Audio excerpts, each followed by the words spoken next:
the children and the women that were here last night when it was a very peaceful scenario with them sort of confronting, facing off against those border guards, has completely changed. The women and children have been moved back, the men have been brought forward, and they are angry. They are throwing stones, and I see the Poles are responding with water cannon, covering us in water. Sometimes that water is quite acrid, it has some sort of pepper component in it, and so it's sort of stinging your eyes a little bit and making you choke. But it's been successful in the sense it's pushed people back from those barricades which have been wrecked by the migrants over the past couple of hours as this violence continues. You can see one of them here, a few people by me here. They're smashing rocks on the ground to get smaller pieces, and then they're using those rocks to throw at the Polish lines. The European Union, the West, the United States accuses Belarus of manufacturing this crisis to put pressure on the European Union, accuses them of driving these migrants towards the border on the false hope that they were going to get access to the European Union, access to Poland. Many of them are from Iraqi Kurdistan and they want to go to the European Union. But that's clearly not happening at the moment. The Poles have been absolutely determined in saying they're not letting these migrants through, and the Belarusians are also not backing down.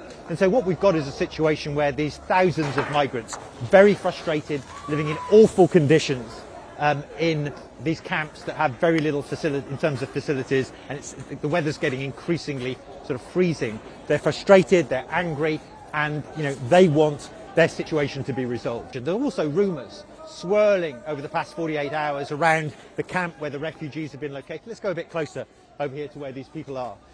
Swirling around the refugee camp that Poland was prepared to open a humanitarian corridor to allow these people to move through it to Germany, where many of them want to end up inside the European Union. The Poles, for their part, said that was not true. They sent text messages to people saying that's not true, you're being fooled, don't try and breach the border, force will be used. But nevertheless, at a certain point yesterday here on the border, and we're just out of range fortunately from the water cannon, so we're in an all right situation here.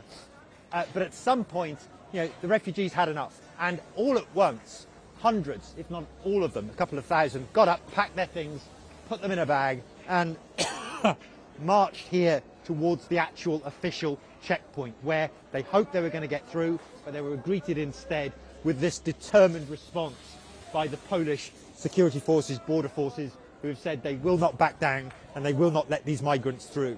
Just back from that area over here, look, where the people are throwing stones at the barricades. Sometimes there are surging forward people. The majority of the refugees, the migrants, are over here. They pulled back. Some of them have got tents.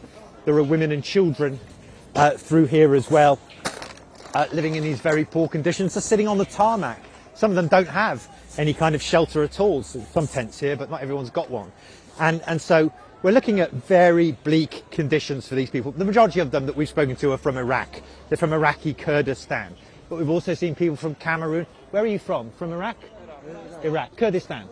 So, most people are from Iraqi Kurdistan here, but there are people from Cameroon, there are people from Syria, there are people from Afghanistan, there are people from Pakistan as well. So a whole cross-section of migrants from various countries that often produce, migrant populations. And so, a very bleak situation, as you can see. There's very little sign at this stage, especially with this violence erupting on the frontier, that these people are going to get what they want and move through the border into the European Union.